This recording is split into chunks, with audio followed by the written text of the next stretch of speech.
Ahoana Marina Mbola Hisy Sahy Hilaza ve fa solution io e. Tsy natao ifandatsana akory ny olana sy ny sedra lalovan'ny vahoaka sy ny tokantrano malagasy amin'izao fotoana. Tokony hitondra lesona sy hitondrantsika ametraka safidy amin'ny olona fidina amin'ny fifidianana manaraka.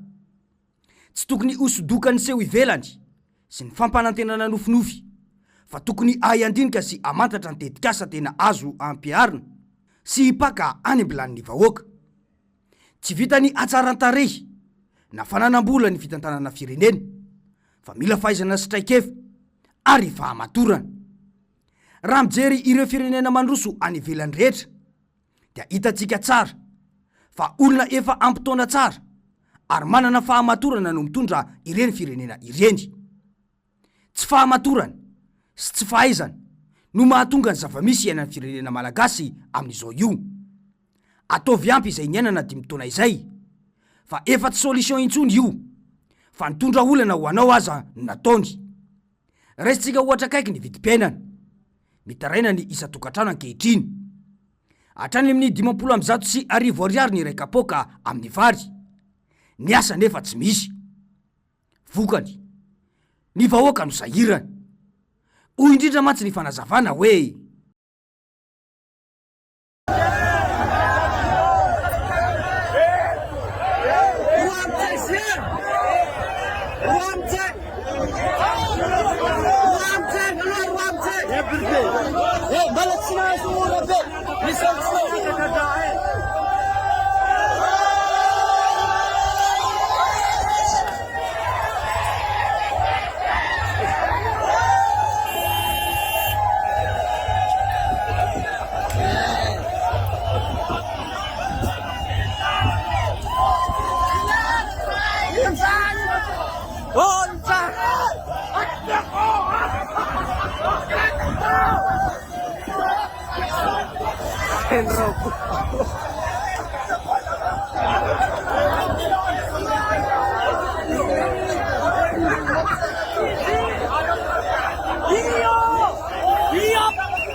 ça se tient un peu.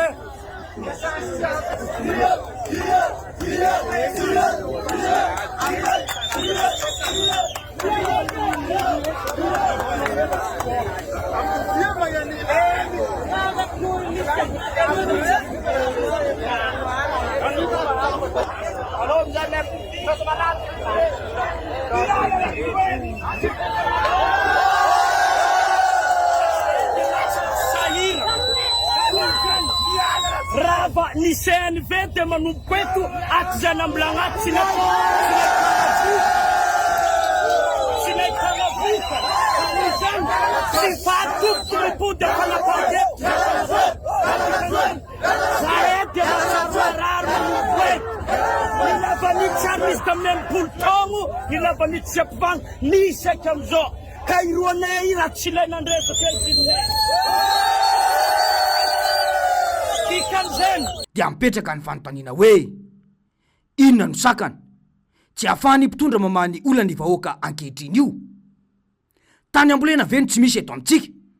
Inona no tsy anosehany mpitondra ny tantsaha mba hamokatra ka mba ireharantsika ny vary malagasy fa tsy vary stoka sy vary avy any ivelany to avy any Inde no atao vary mora eto? Mazava ny antony satria misy bizinao hoy ny fiteny jatovo izay. Hitantsika tsara ny zavatra mitranga amin'ny resaka ravanila any amin'ny tapany avaratry ny nosy io. Mireharea ny mpitondra fa hoe atao avy telo ny vidin'ny lavanila raha izy no lany.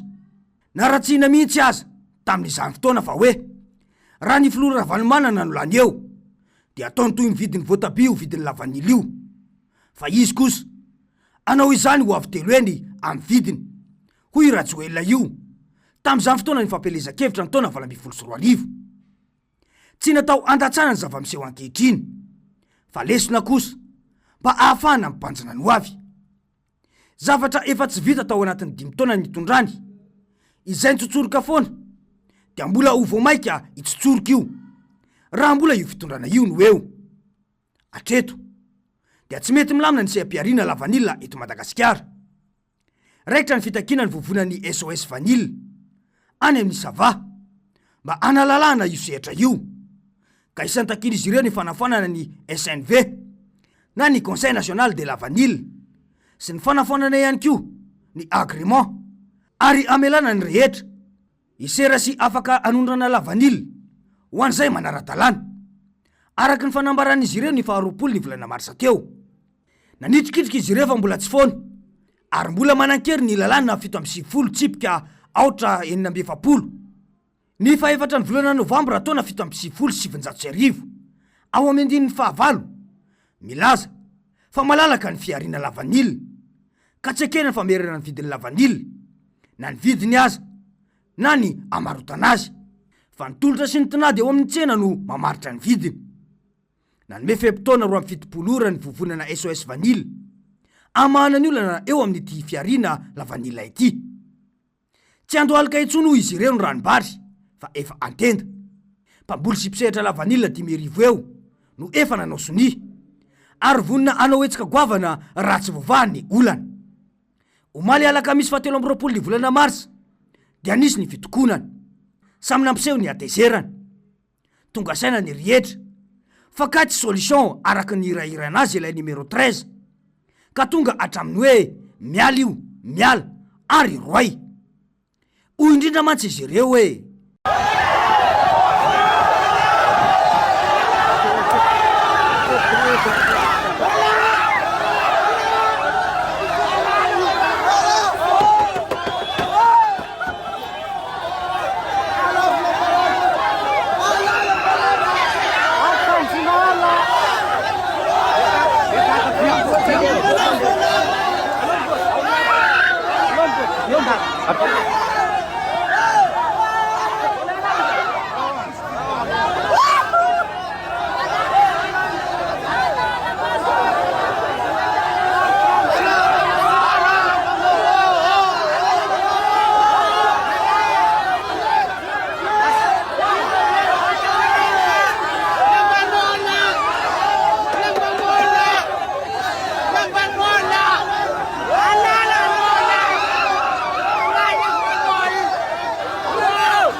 mazava izay tsy vitan'io, fa tonga tamin'ny fampiasana herisetra tamina olon-tsotra, nanao akanjo misy sarin'ny filoham-pirenena.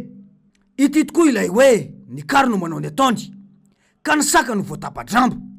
Ilay filoham-pirenena no tsy alehany, ka ny olom-pirenena tsy maninony ery no nanamparam-bahoaka ny atezerany.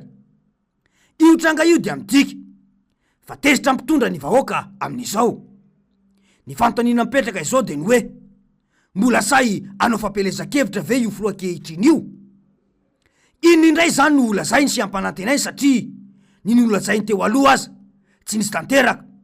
Ny fiainam-bahoaka mitotongany, monopolize ny fandraharana, alaina amin'ny vahoaka ankery ny taniny mba anaovana tetikasa.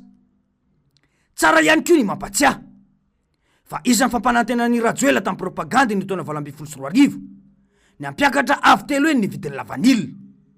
Akory izany ankehitriny?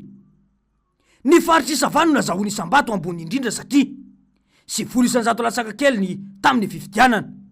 Raha ray faingo 4 tapitrisa ariary hatrany amin'ny 2 tapitrisa ariary nefa ny vidiny la vanille masaka tamin'izany.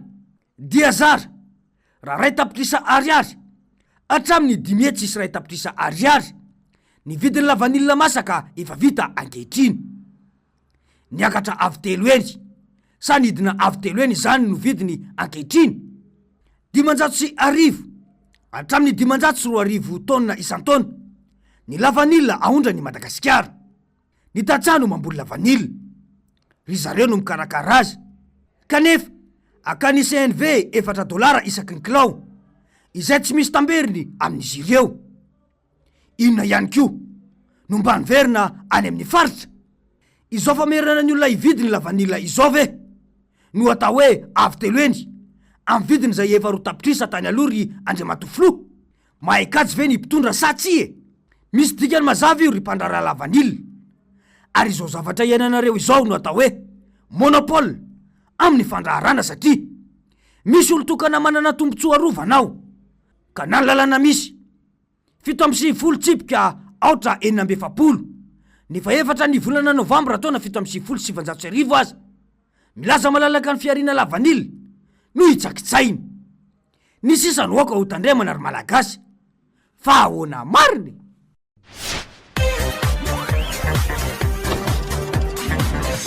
Ahoana mariny